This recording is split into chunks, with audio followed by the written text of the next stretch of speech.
You shared the moment when your youngest daughter, Sarah, came to you and told you she was pregnant. Well, you know, I started out with that story at the front of the book because if you're going to talk to other people about the crushings in their lives, you have to be willing to put yours up front too. Yeah. My daughter came to me, she was 13 years old when she told me she was pregnant. And I thought I would it was just too much. My church was going up, my mother was going down, I'd survived all of that, and then ran into this with my daughter. And the reason I use her in the illustration, I never talked about it until she did. That same daughter at the lowest moment that looked like her whole life had been shattered by the circumstances she was in, made a complete turnaround. She's now pastoring, she's speaking all over the world, she's writing books. To be honest, people are not calling me anymore, they're calling her. And what I'm really trying to say in the book, it doesn't matter where you start, it matters where you finish. Yeah. You know, that most people who I have met in life who did exceptional things, it was always a comeback from exceptional crushings. Yeah. And so the metaphor is about grapes being crushed to make wine. Grapes are the only fruit that's raised to be crushed, not to be protected.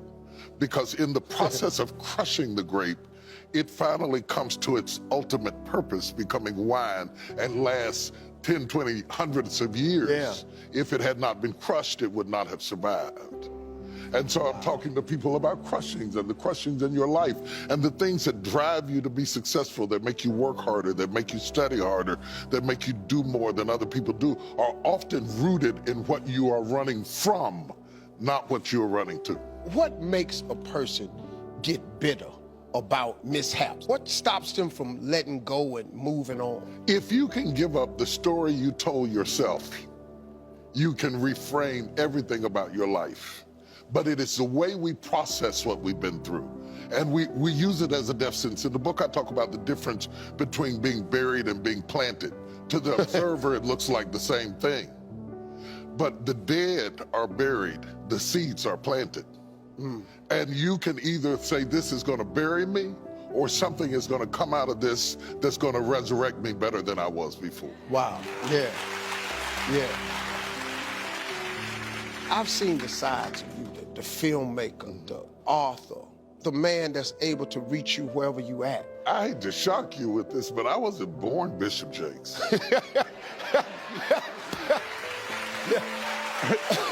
It's not like my mama had me, she birthed me and I came out with a collar around my neck and a cross in my back. So I'm a real person. And then I'm not just Bishop Jakes. Yeah. Because people will define you by how they met you. And when they do that, they also limit you. They put a period where God put a comma. And so when you really want to get to the core of who you are, many times it is the pressure that pushes out of you what you really are, what you really got, what you're really made out of. There are people listening at us right now who have withstood things that they thought they couldn't stand. Yeah. And they say they're survivors, but you didn't withstand all that just to survive. You withstood that to succeed. Yeah, come on, man. You understand what I'm saying? Yeah, for real. Yeah, so Yeah. what I wrote the book for, I wrote the book to get you off of the gurney and out of the emergency room and understand that whenever the archer pulls back the bow, the further back it's pulled, the further the arrow will shoot. And so if somebody's listening who's been pulled back, who's been crushed, who's been through adversity, who's been through trauma, who's cried themselves to sleep at night, you saw how far you went back, wait till you see how far you go forward. Wow. One of the things that I came to say to you that I think is really important, I came to say thank you because you have always used your platform to help other people. Not just big name people. You brought people on camera who would have never gotten on camera had they not come through you. You used your platform to touch people that were marginalized, disenfranchised, rejected, and ostracized. You have nothing to be ashamed of. Nothing to be ashamed of. You have everything to be proud of. Because anytime we recognize that whatever we have been given is a gift for other people, and that it is a platform through which good can be done. We can never be ashamed about doing right. You never go wrong doing right.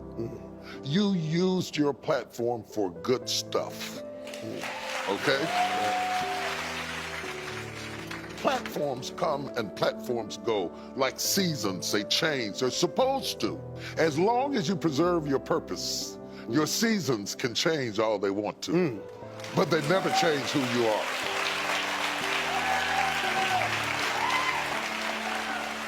You know, some lady up there asked me, said, what you gonna do? I don't really know what I'm gonna do. I expect, though, that God got something really great in store for me.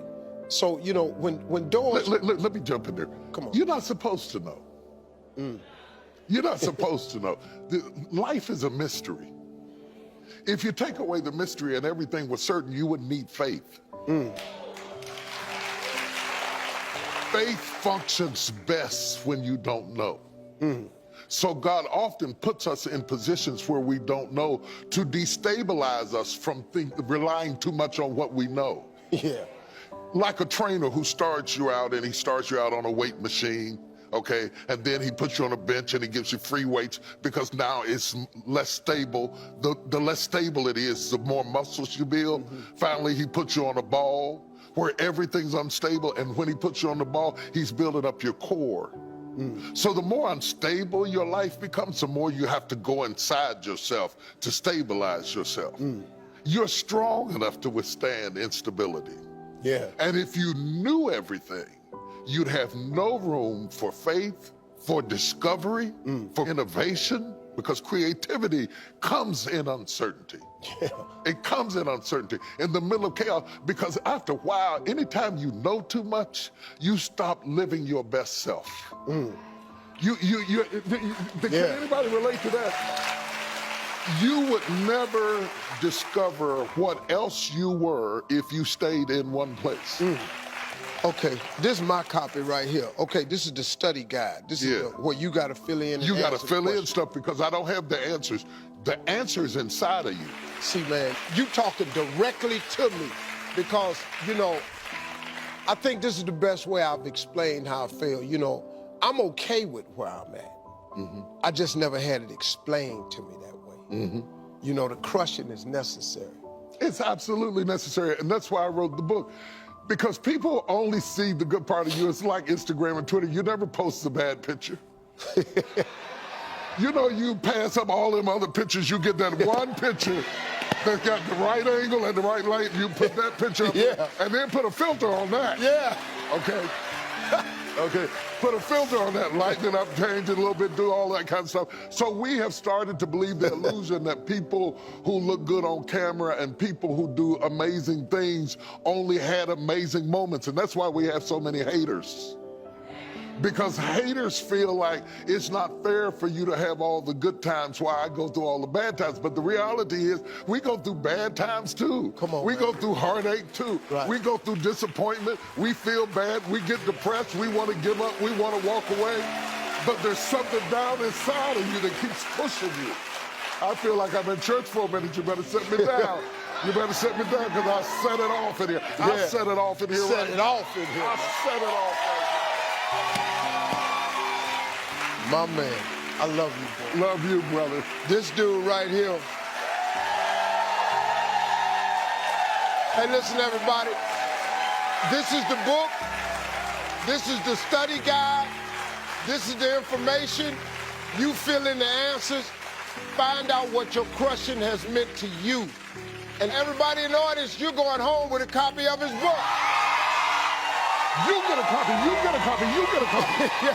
Always wanted to do that.